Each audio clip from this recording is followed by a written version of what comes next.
breakfast. What I need to know is, in the morning, where's the thunder bucket? It's in there. Oh, it's in that area? Okay. So, you got a procedure. I'm pretty damn regular. Check it for. You might have to wait in line. If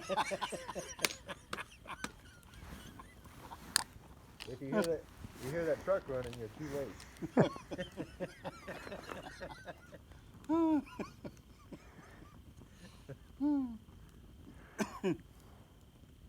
It makes Cindy so damn mad.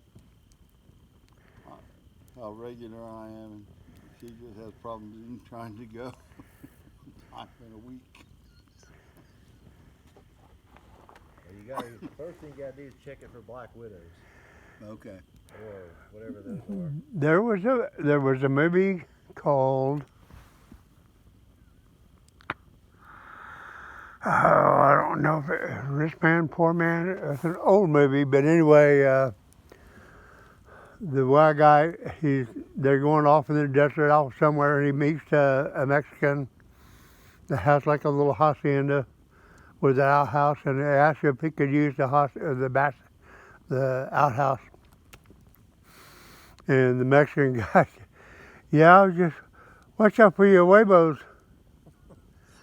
He says, there's black widows. Watch out for your huevos with the black widows. That's number one. You want to know what number 2 is? Pay attention. You might not like number 2 either. There's like mulch in there, cedar shavings or something. Just sprinkle on everything. Cover your shit. Yeah. Just like a cat. Damn cat. Well, it's probably easier than flushing the toilet. For men, it's not an issue, but for women, they get in there and they just make a freaking mess. But yeah, there's some buckets with it. If you need a guided tour, Jake will show you how to do that. I'll figure it out. As long as I knew where it was at. You can't miss it. We're not doing the digger shitter thing here. The digger shitter thing, like that digger shitter thing I was talking to you about? I think it's the shitter digger. Shitter digger. Well, first you got to dig, and then you put the shitter, and then you have to dig and move the shitter. For the next shitter. Because you don't have time to be digging.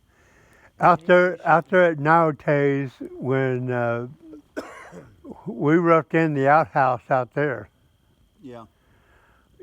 Did you dig a big hole for that? I don't think I dug that, no. I helped frame up the building out there. I remember helping with that. I don't know who dug the hole for the outhouse. I must have been busy all that time. I didn't help with any of it. I'm having a memory failure. I'm trying to remember who. I think I helped on it, but I think Dad had already pretty much built it. He may have. He was hell on wheels. No wonder where I got it from. We were out there, me and Dad put metal up on the R panels up on the sidewalls on the panels. And Dad, it was kind of cold outside. So Dad had on these cotton gloves. And he was up on the 8-foot ladder, trying to put in a few of the screws on the sidewall.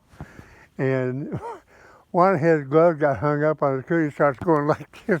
And I'm standing down there holding the ladder, and he starts falling down. I said, God damn it. And he hits the ground just like a sack of potatoes. Oh my God. You didn't do that, did you?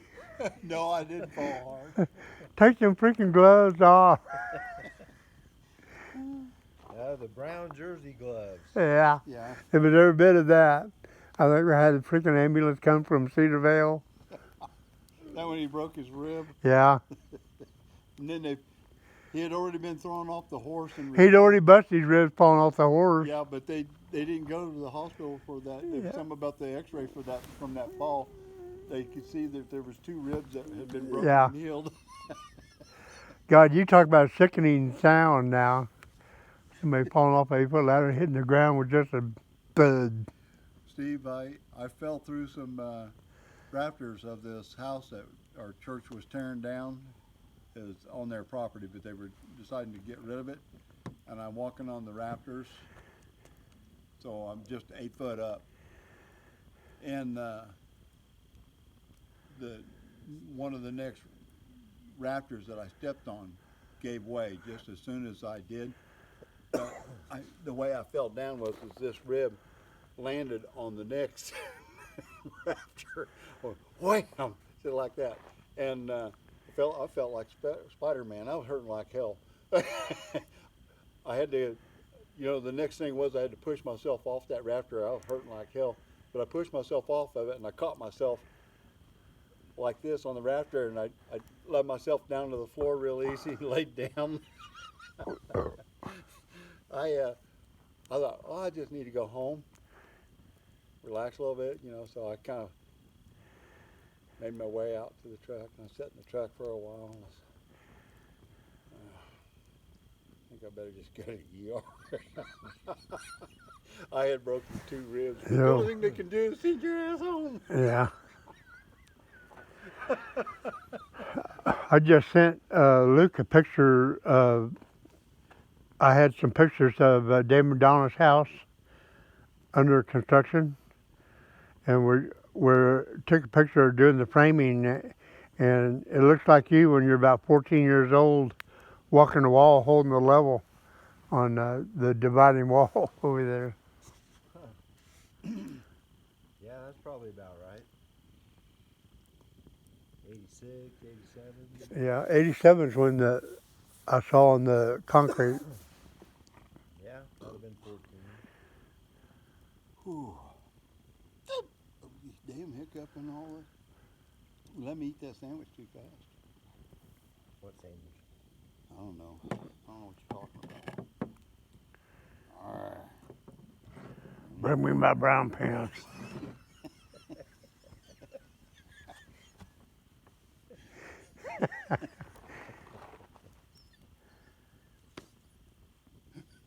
I'm gonna have to try to just use that out of the clear blue, so somebody has to say, "You need your brown pants." I could see how you could adapt it and use it in a general conversation. He should have worn his brown pants today.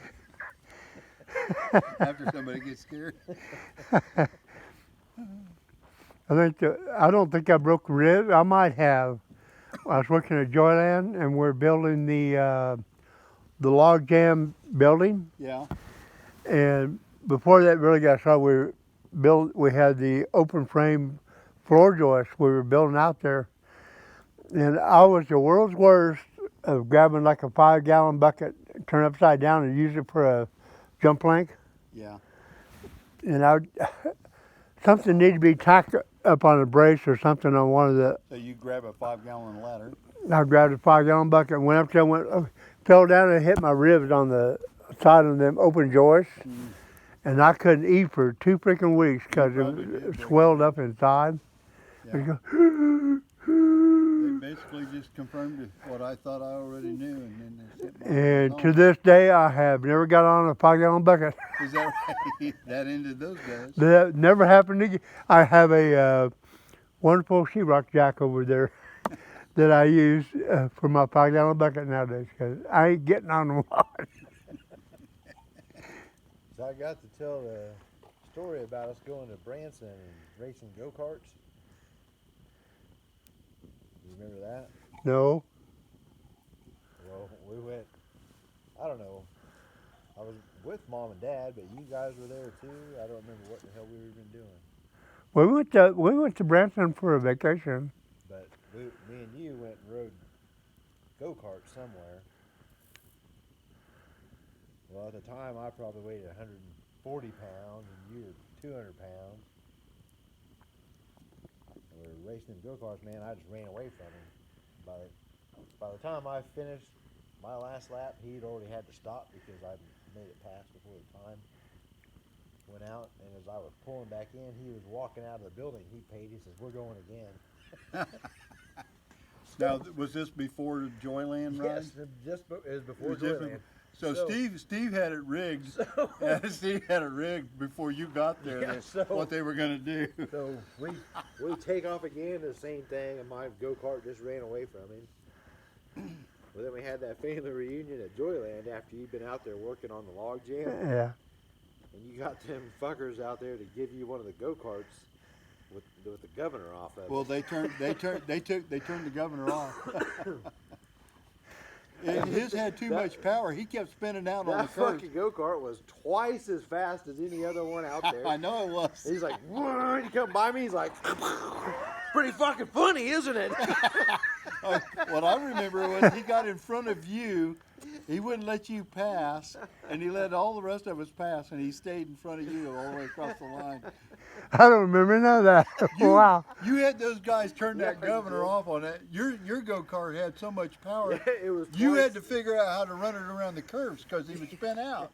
It was twice as fast as any other one out there. Even though you spun out. I do kind of remember that now. Yeah. You mentioned it with And it. even though you spun out on the curve, as soon as you got on the straight, if he was anywhere in sight, you outran him. He's like, oh. Sometimes it helps to have some friends. Help some friends. I had some help from some friends. I told the guys that we were over at a friend's house swimming on a Friday night. I had to tell them that story.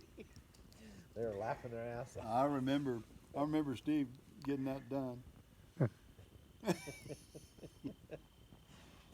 He came up.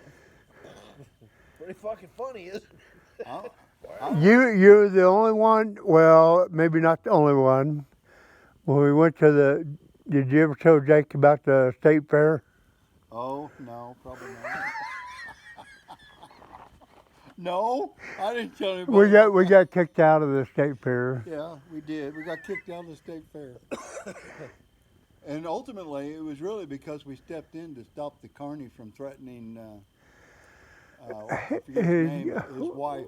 His wife was 9 months pregnant. Yeah, and he threatened her with a hammer for $1. You were there, and I wasn't there when that happened. But And somehow I was getting in his case, but you walked up unknowing what had taken place, and I think you were shining a flashlight down his. Open up your mouth. Making one of the carnies at the. He had a hammer on his side. yeah, You I remember the hammer. You were face to face with him, and he was starting to pull up on the hammer. He was a scrawny little guy. I remember grabbing his wrist, and I buried my thumb. Yeah. And I pulled the hammer up alongside Steve's face. Steve takes the hammer out of his hands with his fingertips like this. He goes, "What you gonna do now, motherfucker?" Oh, and then it just got worse from there. We thought things had calmed down. We thought the carney either hit the 9 month pregnant. No, one of them ultimately sucker punched Joe, the driver. Okay, that's right. Sucker That's punched right. him from behind. Came Somebody punched him from behind the head. Right. And that's kind of where. It escalated from there. Yeah. So, Jake, have you ever known how circus carnies act? You know what I can imagine? Yeah. How they hurt people? Anyway, so They weren't pleasant. all that The shit. wrong group, though. So the girl that was pregnant and had her shit hurt, I helped walk them out of the park. and then Joe Driver got sucker punched. So then it all comes to revelation to me. Anyway, let's see how this happened. Somehow in that whole state fairgrounds, we all seemed to come together at the same location. What I went. The shit had already happened at the carny thing, and I went walking off and found Larry Meacham. Yeah. And I said, "Hey, this is what happened. I'm going to go back to where that carny's little tent was." and so me and Larry walked back to the where the tent was, and the little guy that had the hammer, he was, he didn't recognize me right away. And I went, boom! I didn't say shit, I just, Just decked him. and then, so he goes down, and Larry Meacham, he looks at, he's the guy I've been working with in Meacham stuff. He says, go! Because all of a sudden I see all these faces from Carney's coming. Oh, go! So I start running, and Larry starts running, and we get back into where their campers and RVs are. Well, you thought you were running closer to the car, which you were, but you guys didn't know it or something. And anyway, I got turned around, so I was trying to get turned around, and I slipped and fell down down on one knee, and there was a Carney coming right behind me, just like this, and Larry Meacham comes from this way, boom, lays his ass out. So Larry takes off, he goes and disappears into the dark, and I'm going out to where the freaking gate is, because I know the guys. I said, go! I know the guys are in the limousine over there, and it's I don't know if it's 100 yards off of the main gate, something like that. But I'm running, and if you could just imagine 40 Carneys chasing behind you. I think it was about 7 or 8. By the time they get to the front gate and we're going down to the parking lot, there's only like 7 or 8 of them left. The rest of them had stayed there. And I knew where the Cadillac was with Hal and Tom. The limousine. And I get past it. I was so freaking out of breath. I just almost thought parallel with the Cadillac. I wish I'd gone a few feet farther. We had seen you, so we were heading your way, but you didn't know that yet. And I got out there, and there's 7 or 8 of these Carney guys, and they got like Brooklyn, we're gonna cut you, we're gonna do you, we're gonna shove fuck this you bottle. up. I heard one of them say we're gonna shove this bottle up your ass or something. But then they realized there was a whole onslaught of people. The Cadillac doors started flying open, and Hal and Tom and. You've never seen an about face until you've seen these guys. You should have seen these guys run. As soon as they realized Steve was like this. Steve had been running. He was like this. And these guys are they're around him. I was surrounded. Threatening him with all kinds of shit. But then they finally catch on. The rest of us are coming. I could have caught my guy, but none of the rest of you guys you weren't chasing. All the rest of us were. Nobody else was catching their guy. And mine had long blonde hair. Yeah, I remember that. I could have gone. Tom was chasing this guy had long blonde hair, so going like this, trying to. I could have slammed into the ground with that blonde hair. I mean, I could have just. They all went back to the park. Yeah, and then the sheriff's came in. Oh, we had to go rescue Joe Driver then. Oh, that's right, because he got mouthy with one of them or something. Yeah, my God, look, Jake, I never had such a bad feeling of being surrounded by like 6 or 7, 8 guys. Yeah. We're gonna do you bad. Well, and I did this. I was bent down like that, like Tom said. I looked over at the Cadillac and said, God damn, guy, come on. Where are you at? we were already on our way. You and they didn't know it for quite a while. But I've never seen, they were standing there in that circle around you. And boy, once they realized we were coming, there was no like. It was funny. Boom! I always felt like if I could have gone another 10 yards farther, we'd have had a hell of a freaking gang fight out there on the ground. Well, they about got had right then. That was pretty amazing. I never wanted to go to a state fair again. I didn't either. Well, they asked us to leave, and I went the direction that I thought I needed to go. You had that Oldsmobile Cutlass, and I ended up driving it home for some reason, and I found a giant hop toad on the curb. I found it the next morning. And I just grabbed him, picked him, put him in the car. Yeah, you did. I was leaving. I said, "You're coming with me." That damn thing jumped up on my seat the next morning. Scared the shit out of me.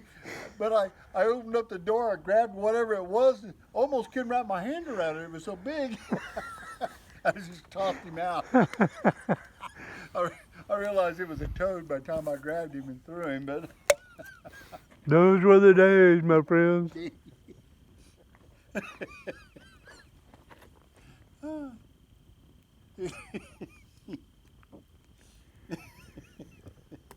Jake, this Cutlass that I had, it had pretty nice interior, crushed velvet or whatever, you know, red. Red velour. Yeah, and Steve puts the damn toad, not just any toad, but a monster toad in my car. I went to go. I don't know why I had to drive Tom's car, but I walked around the side. And said, look at that son of a bitch! It was. You're coming with me. We're a team now. That damn thing was so big, I almost couldn't grab it. Biggest damn toad I think I've ever seen. It was in my car. Well, Jaron's living these days now.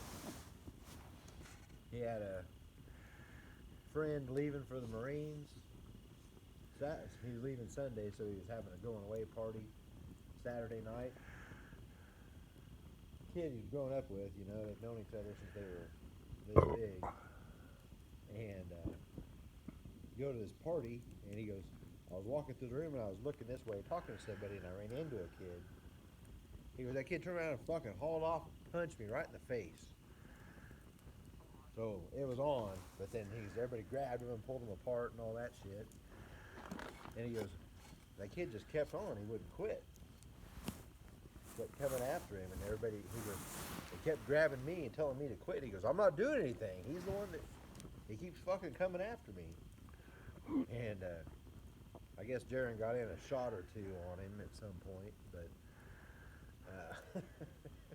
he goes, I was out back, and that kid came fucking running at me, and somebody else came, ran from the side and hit me and tackled me. We were like sliding down the hill, and he's like, what in the fuck is going on? And then that kid, that other guy, whoever ran and tackled him, was holding him down. He goes, that dude comes over and punches me in the face 3 more times. He goes, you're not helping. Let me up. Yeah. I go, yeah, these fuckers don't know how to fight.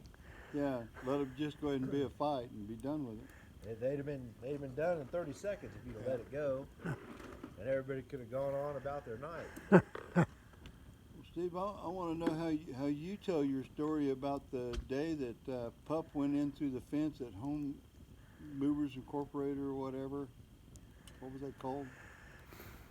Danny Small was kind of the yard maintenance man, and he had a chow dog. It had a weird bark too. And everybody was scared to death of this night guard dog, and because he was just freaking ferocious and looked like a freaking It looked like a bear. looked like a monster bear looking thing, and just didn't like no fucking buddy. And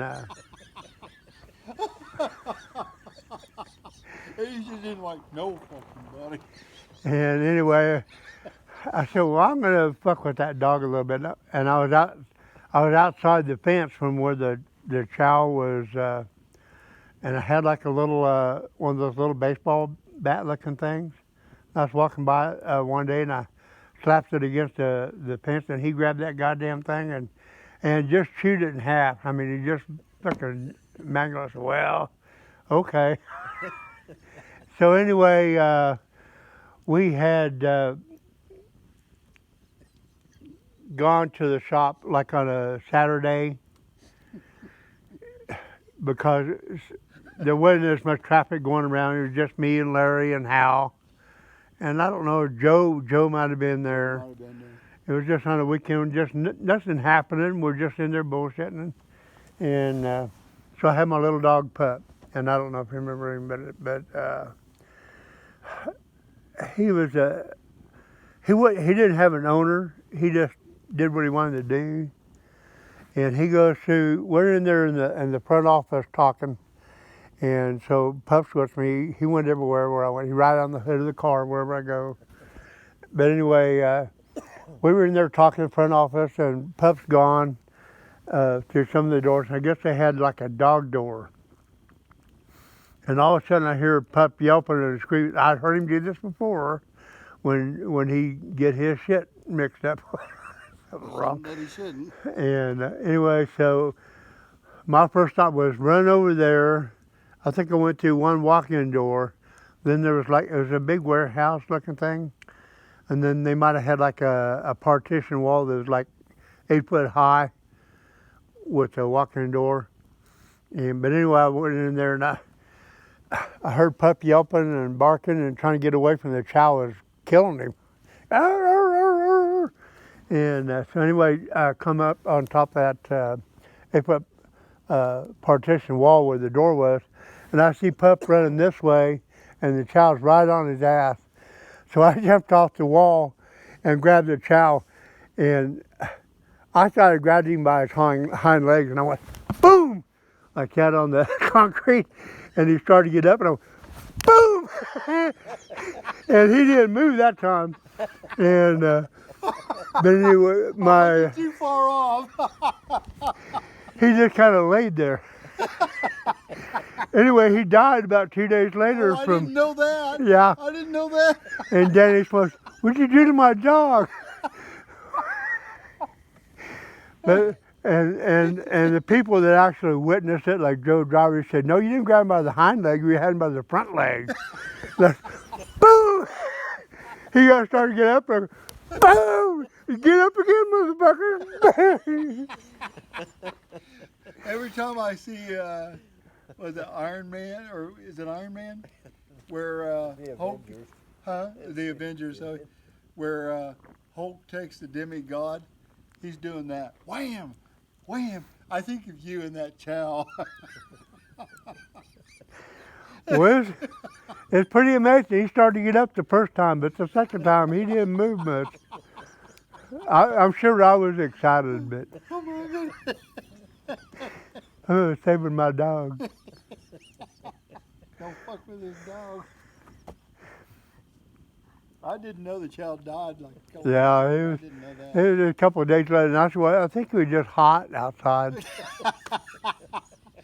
He wasn't there when it happened, Oh, but he'd heard about it. That's what he was. It's been pretty hot lately. Well, you can imagine a child the way they look, and it's 100 degrees outside in Canada. It's just freaking hot. Yeah, he's gonna die Yeah, anyway. yeah, it was hot. He was. you shouldn't have left him outside. You should have took better care of him. He's friends with everybody.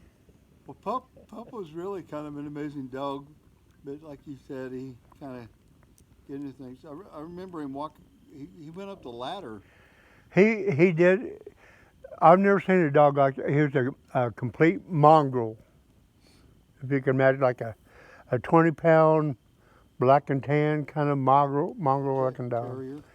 And I remember him pretty good. and we'd go be starting a roof job or something on a house somewhere. It was an 8-12 pitch, and they had no shingles on it yet. He would climb up the ladder, and we were all working and everything, weren't paying attention. He'd come up the ladder, and I'd see him at the ridge pole, at the ridge line, and he starts shooting, sliding all the way down. Yeah, you hear Yep, you didn't make that, did you, really? But he was the damnedest dog that you threw concrete at him one time for walking through the mud or something. Yeah. And from that point on, he would. He would, if we were pouring concrete and he'd walk around it. He would not walk into it. But not just that, he would keep other animals from crossing Yeah. it too. Yeah. It was like, oh, you don't want to do that. Trust me. I knew this chow one time. And it's funny because I'd have, My what friend Chow. what was his name? God, I can't think. I had a guy working with me that was from Pennsylvania. I can't think of his name. We call him Jew Boy. But anyway, so Papa was with me in the car. And we got home late from work, or we were leaving work, and it was late like this. And so let's just go to McDonald's and get a sandwich. No, it's Kevin Rickards. You know Kevin Rickards? I don't recognize that It name. was I don't recognize that. who was his friend? Where did I meet him? It was Tony's buddy. Maybe. He had a Harley. Rode around. That's all I wanted to do is ride. Anyway, he was working with me, and we had worked late. And I said, let's stop at McDonald's and get something. And he said, I'm going to get something. I'm going to get a hamburger for Pup. And so we all get our stuff. And then I said, well, Pup won't eat it. And he said, I'm going to give him some French fries. I said, no, he won't eat it. And so we got out of the car. We were walking, or we were sitting down in a little park somewhere. And so Pup's there waiting for his meal. And Kevin Rickers, he starts throwing out the French fries and hamburger. And Pup goes over there. He smells the French fries and pees on them. He goes over and looks at the sandwich. It's kind of like a tomato. Said he don't like tomatoes. He kind of messed around and finally threw off the meat part where he finally ate it. But, so yeah, he went over there and peed on the French fries. He didn't care for that. If I'm not mistaken, you had Pup on a leash and you tied the leash to Oh my God. to the steering wheel. Oh, I to did keep it that. from running. I did that. He went and I got did in the that. truck. Forgot about Pup being outside the door. He closed the door and turned the wheel, sucked Pup up to the ground. Broke the rope, and then he ran inside of Dave and Don's apartment, and I couldn't get him out. He went and hid under the bed. He didn't like me no more after that. I ain't going with you nowhere. Tied me to the steering wheel and then stuck me up against the door. I could picture it. I went to the Fairfield Inn in Emporia one time for service. I was in there and I was checking shit, and I looked back into the pickup rollers, and I was like, reached in there, there's something hanging on it. Oh no. So I reached back in there and I pulled it out. It was a cord. And I took it to the front desk. I go, hey, I found this hanging in there in the elevator. They go, oh, there it is. Where's the rest of it? It's still attached to the vacuum. I found those a housekeeper- number of times. The housekeeper plugged the vacuum in outside the elevator. It went inside to vacuum it. The door went shut. Somebody upstairs pushed a button. The elevator took off. So I could just see it takes off. She's like, wham! The vacuum would have got slammed up against the door to cut that cord in half. Here's the cord. I don't know where the rest of it is. I found a cord like that at St. Francis one time, and I took it back to the service department, and I said, this is what was wrong with your elevator. And he goes, oh, it's also probably what's wrong with our floor scrubber. We now know. Now we don't know how to plug it in. Well, the cord was missing. We solved everything. Where do you go? I bring him the cord. Oh, where'd you find that? In the hoist way. We just solved two mysteries at once.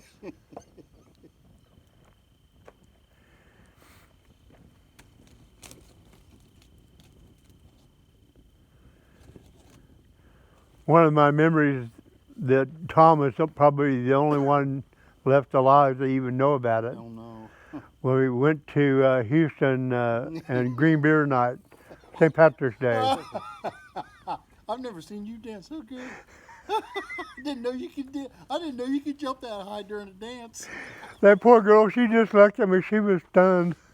The girl that went out on the floor with him, we'd been watching her dance before. We drank a whole bunch of green beer. Yeah. Well, this girl could dance. She was really good.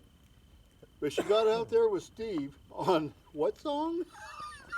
Wipeout. Wipeout. And Steve was keeping up with Wipeout.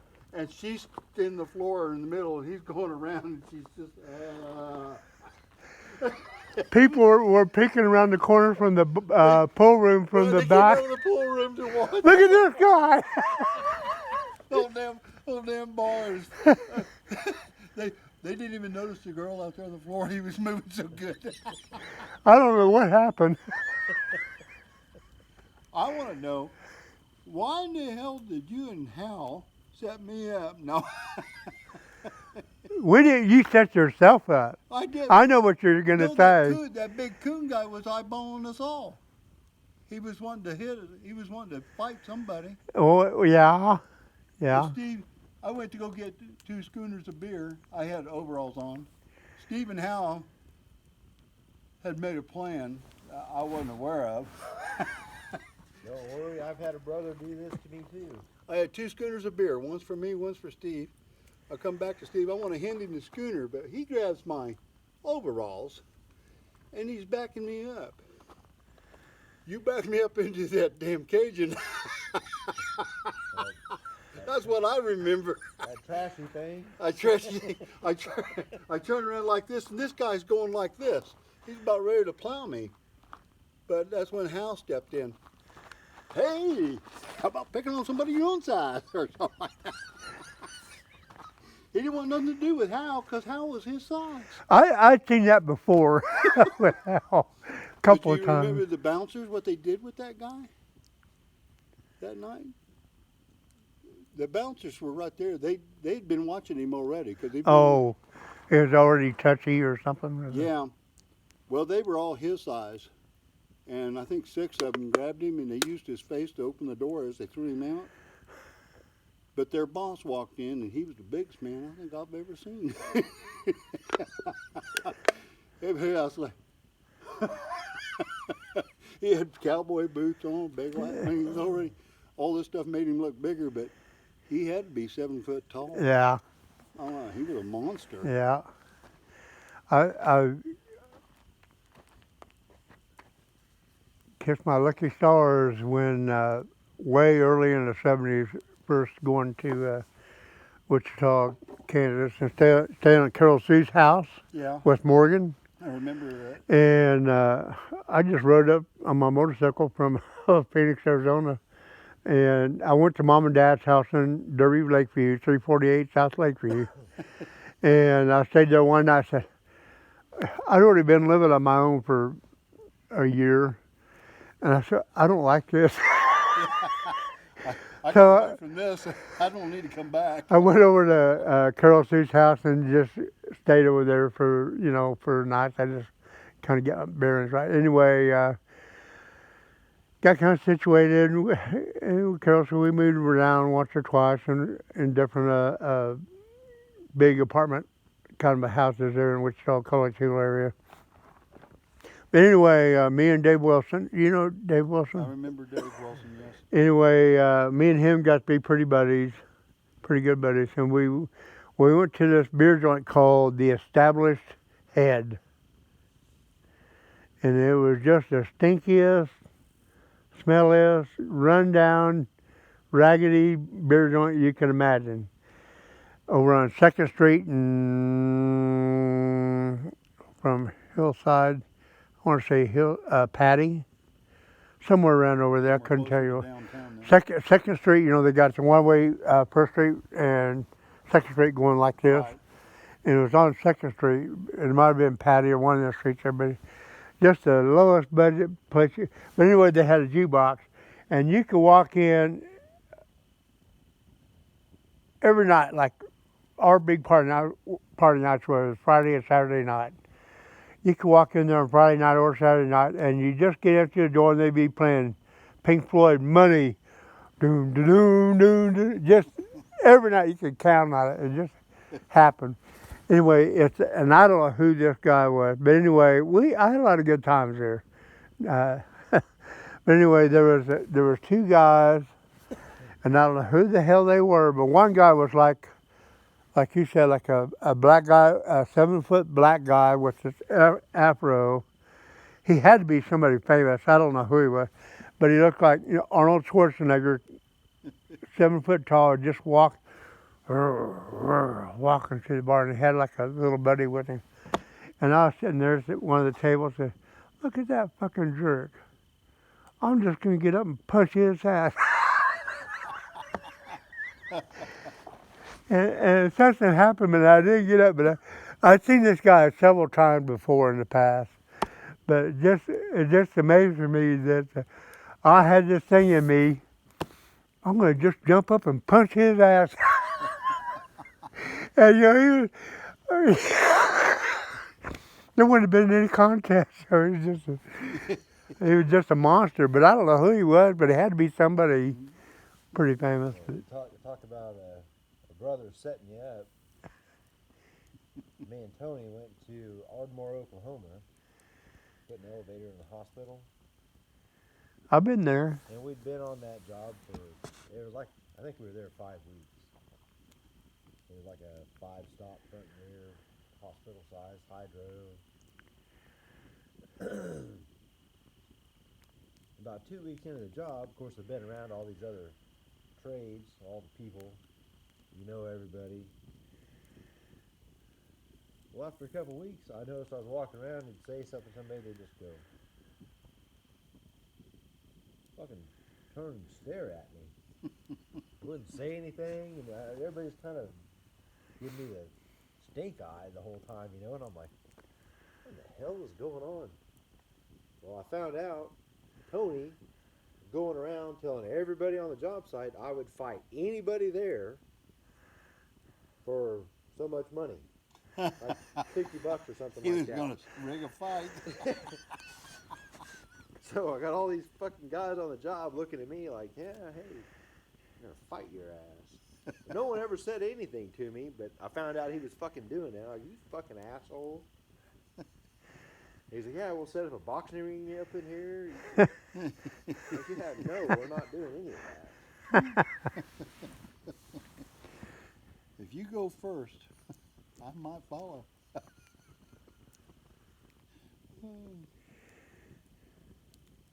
Fucker. Didn't Tony, I heard that later from Tony. He wanted me and Hal and somebody else to go to somewhere and kick somebody's ass because they had gotten him in a ring, like at the state park, and they just kicked his ass all the way around because I think it was because of his attitude, just saying smart ass shit.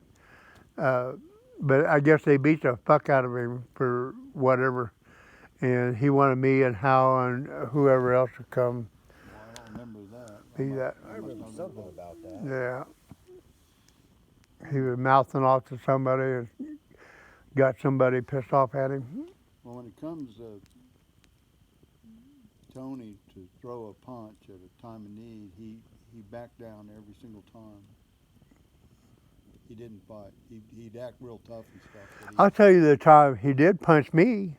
Well, he hit you in the mouth with a Fishnet. fishnet, not with your fist. His fist. He did that because I was agitating him. Well, yeah, you were. I remember that. I was there. So he cracked my front tooth with that freaking fishnet. But anyway, that thing never did get better. Got it this year. But another time I laughed because, and I shouldn't have, because when I had first came from Arizona and stayed with Mom and Dad in Lakeview, Yeah. and we were down there in the basement. Right. And I don't know what my problem was. I was just being a complete jerk, a complete asshole. You were being the oldest. And so I was probably 19 years old or whatever, and I just needed a place to stay. You know, I was just. You were 19. Anyway, so Tony, so he'd be like 7 or 8 years younger than me. Anyway, so he's a little guy, and I'm just pestering and beating the shit out of him, doing, I don't know what I'm doing down in the basement, just making him cry. That was your goal most of the time, just make one of us cry. So anyway, all that stuff, I said, okay, why don't you just punch me right in the nose as hard as you can? So he goes, boom! My eyes started watering, I couldn't see shit. Then that hurt. Steve, you always ask me that. You asked David to give it to you, you asked Tony to give it to you. And that hurt like hell. You broke my nose. I guess I did forget about that. I remember the fishnet though, that was a little different. Yeah. It was like this 5th or 6th grade. I had a problem with this one kid for some reason. I don't know why. I just kept fucking with him and picking on him and all this shit. He was taking taekwondo. He was just supposed to be this little badass. He was small. And we rode the same damn bus. And we're standing in line to get on the bus. And he was standing there and go, hey, nice hat. And I went like that and I knocked the hat off his head. And he must have just fucking hauled off and fucking cold cocked me right in the jaw. And everything went black. And I thought I saw him take off running around the front of the school. Our bus pulled up on the side. I thought he took off running around the school, so I took off. I was fucking chasing nobody. He didn't go anywhere. He didn't go anywhere. He Where got the on- hell's he going? He got on the bus. I came back around looking for him, and I came and got on the bus. And said, hey, how'd you like that? Blah, blah, blah. Well, the next night, I went to the football game at the high school, and I was walking in, and he was walking out with his mom and dad. And he's doing this shit because he didn't think I was going to do anything to him. He was walking by right between his mom and dad. I walked in and punched him right in the gut. He wasn't expecting it at all. I knocked the wind out of him. He doubled over on the ground. I go, well, how'd you like that? I just kept on walking. I'm sure his mom and dad were going, who the hell was that? And why'd he do that to you? Why did he? Yeah, you little asshole. Like I didn't have it coming.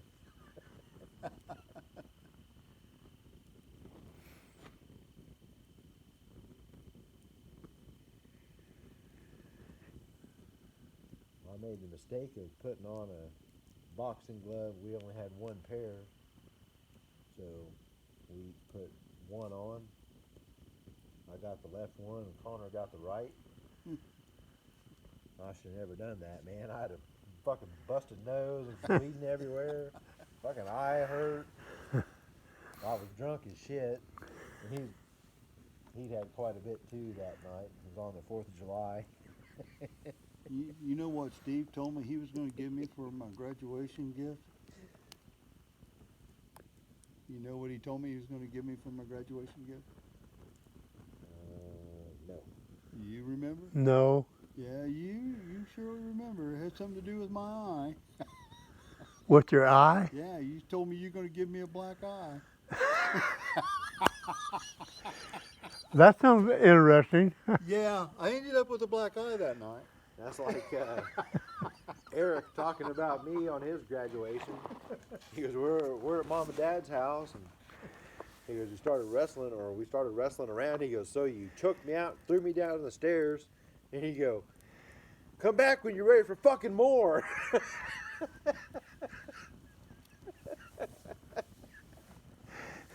I go, I don't remember it that way.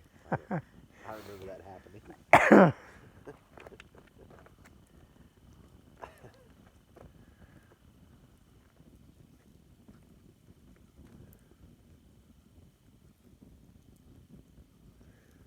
Well, that walking stick likes the heat, I guess. You still there? Yeah, we had to move. You know, anything you do out here that, like a generator or a fire or anything like that, seems like they come out of the ground.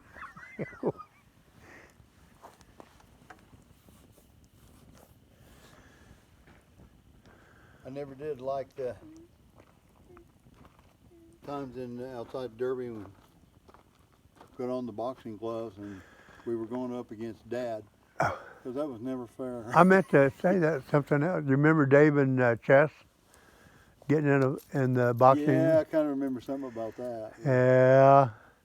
Chess was pretty good because he was. Yeah, I think he had golden gloves. So he had what? I don't know if they were 8 ounce or how big his gloves were, but they were pretty good size. Anyway, so Chess and David started. We had like a little dinger bell for a 3-minute round, Garage? and it was supposed to be a friendly fight. Yeah, it's supposed to be. It started out that way. It didn't go that far. Boom, boom, boom! Got down there, kill your ass. we didn't have too many more rounds after that. What I remember about Dad, of course, he's the southpaw, Yeah. and he knew how to box, and he had longer reach than all of us anyway. But he would do it like this. He wouldn't do this. He would do this, and that right hand would be going. He'd be tapping our You forehead. know who taught him that? No, who? Grandpa Poteet. Oh, is that right? So He said he put up his forearms were so big he put them up. You couldn't get through his freaking he forearms. did have big forearms. But Dad would sit there and he'd tap you on the forehead. And you know the moment you're feeling it on the forehead, the left is coming, but it's too late. Yeah, You already got it. yeah. I think me and Chess had one round, and he peppered me pretty good, and I was just getting ready to load up. I said, Well, this ain't really gonna be a good thing. Well, I think it was Jake and Justin. You guys were punching one another in the chest, taking turns. Isn't that what you were doing out there? Shoulder or something. Shoulder or whatever. And it was Justin's turn or whatever, throw it, and he ducked, and Justin hit him right in the mouth. I saw Jake get pissed instantly, but he stopped because he's realizing he's the one that put his face in front of the fist. Well, I grabbed him and I threw him on the hood of the car that was right behind us.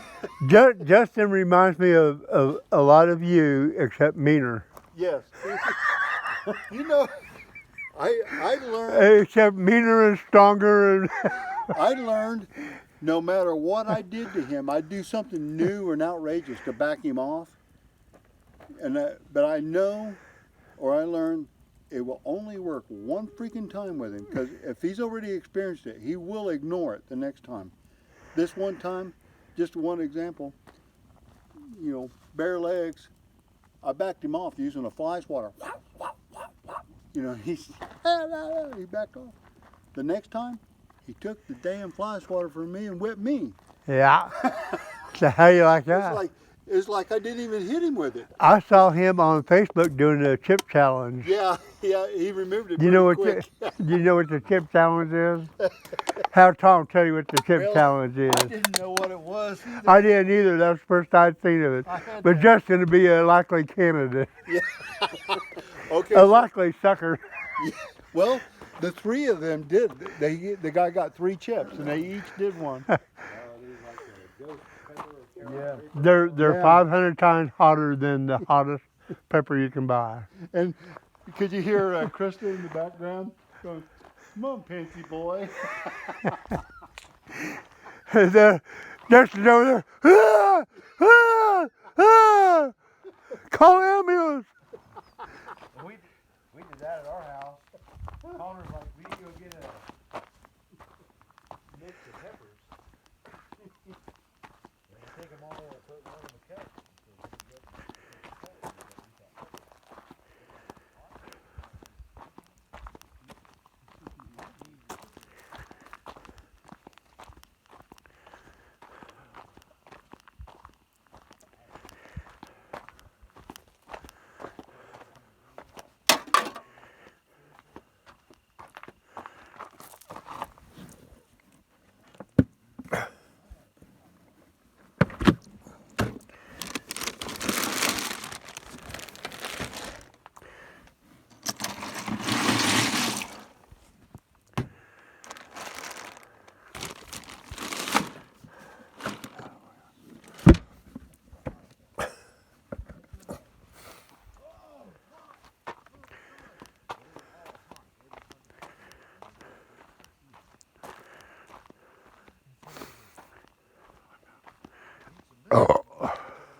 Chugging this cup of milk, he gets down, he's like, pound on the counter, more milk! More milk? I was standing there, I didn't drink anything, I just ate it and stood there and took it. I was watching all this shit laughing, they all just kept chugging milk. Every one of them ended up puking. Yeah. Yeah. I go, so I won, right? Well, I guess this chip thing, whatever bad they are, you only buy like one chip. Yeah. I saw them in like the little bags, and I forget what the name of them is, but it's a chip. And my first instinct is, no, don't do that. Yeah, me too. Mine is, how bad could it be? Yeah. And I see that happening. Well, see, I'm a pansy when it comes to the spices. So. Jake rigged me up at my own stomping grounds in Emporia. I left to go to the bathroom. He told the waitress to go ahead and put the token on my sandwich? Surprise jalapeno. In my sandwich. Oh. Hot stuff. I go throw one surprise jalapeno in there. I had to tell those girls. I said, "That's not right. I'm I'm your loyal patron here, and you let him set me up. So, It's just one jalapeno. just one. Well, I know when we had a pretty good garden growing there in Wichita, and I had some habaneros growing, and we had that. Sandy had to have this Cocker Spaniel dog she got from a dog pound. Cocker Spaniel, Bosley. Anyway, I could not go out in the backyard without that dog grabbing something out of my hand. If I had a cookie or something, and just pissed me off. Just hated this dog. Just hated this freaking dog. And anyway, so I'm gonna fix this son of a bitch. So I had one of those habaneros we had been growing, and I had kind of diced it a little bit. So I pretended like I was going outside with my cookie again, and that dog come up. He come up behind you, Yeah. and that's what pissed me off because he come up behind you and grab it out of your hand. And said, "Yeah, how's that son of a bitch?" He started slobbering, looked like he had rabies. God almighty. I don't know if it fixed him from doing that, but he sure didn't do that to me anymore. And one of those habaneros, I remember cutting it up with like one of those steak knives, I want to call it a thin stainless steel steak knife, Yeah. and it turned the knife blade black. Um, Well, okay. That's probably good enough. It might be hot. what I really like is if I'm cutting peppers and then I go like this to my eyeballs. Yeah, Oh crap! that probably shouldn't have done that. It's a you know should have done that. Were you with us tonight? We all went out to the beer joint. Dio was with us. Dio. Larry's dad, Dio Meacham. We all, a bunch of us had gone out to some kind of restaurant. So we all belly up to the bar. Up there, and they got like this little bowl with a club cracker Okay. looking thing. And then next to it, they got this little bowl of what looked like soft butter. So we're in there and we're kind of, we're trying to get we're at the bar waiting for it to be called to the table. Okay. Anyway, so I looked, Dio was sitting right beside me. You don't remember Dio? No, I remember meeting him and stuff. Anyway, I was here for this. Larry's dad. But anyway, I'm getting pretty hungry because I'm just sitting there at the bar and got the club crackers. So I'm eating a club cracker. I said, Dio, what's this, butter? So I get it. He said, he laughed. He said, yeah, that's butter. And so I get a big dip of it, and it's horseradish. Oh boy. And of course, everybody that we're with is already seeing me doing this shit. And my head goes like this. The top of my head goes. Everybody starts laughing, raising hell. That's the funny. It didn't last very long, but boy, my head blew up. Oh, Yeah, freaking deal. That's freaking butter. yeah, that's better. Don't smell it before you eat it, though. That's like Mary and Ken went to Golden Corral one time or something. They're at the buffet.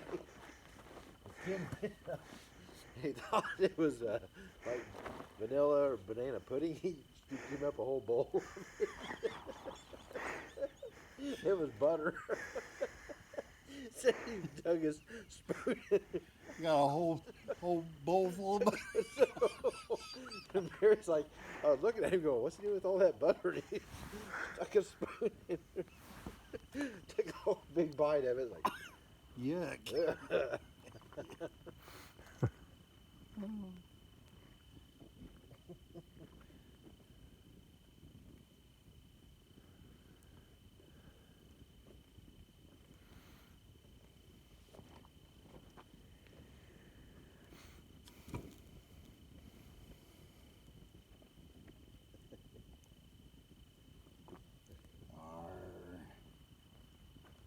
bring me my brown. I just had the same thought. I'm going to use that in my rusty safe from now on. One of the things I want to do sometime soon is be in some place, a store or whatever, kind of like walk in there and kind of stand there, and somebody out of the blue talks to me or whatever, says something, I want to go, "You can see me? You can see me?" Did you ever see the TV series called Soap? Yeah. What? He'd make himself I'm not here. No, What's his name? Frank or somebody? That was Bert. Bert. I'm not here. Ah, shit. but I want to try that sometime. You can see me? Yeah, it's funny when you even go into like a grocery store yesterday in Stony Beach, the Cottonwood grocery store. They got the big plexiglass shield between you and the clerk, and got all the other stuff going on. She's wearing a mask or whatever, and I know the owner. The owner was there taking care of another cash register at the time. They got two cash registers. Anyway, so the owner is taking care of the customer, and I'm thinking I'm getting ready to go over to there. And in the meantime, this little girl comes up to the second cash register, and she's standing like this, looking around. "Can I help you?" "Yeah, that's why I'm standing here." You can, that's when you And she wouldn't even. "You can see me?" She wouldn't even look at me. She just like, "Oh, I should be on the moon or something. I don't know." Can I help you? Yeah, I need to carry all this shit out to my car. Come on. I can't believe people would do that. But yeah, it'd be shitty to have to work for a retail customer place. I did that before. We went to stopped at a Subway and was that Monahan's, Yeah. where one of the chicks started work today and the other one started yesterday. And the one I had to go pay or try to pay the gas and got the ice from, Yeah. I think she may be brand new as well. It's like nobody knew what was going on in the whole place. I mean, they tried wrapping my sandwich like 4 times. I go, "Hey, it was good. Just give it to me." I'm gonna unwrap it later. I go, "I'm just gonna unwrap it and eat it." Just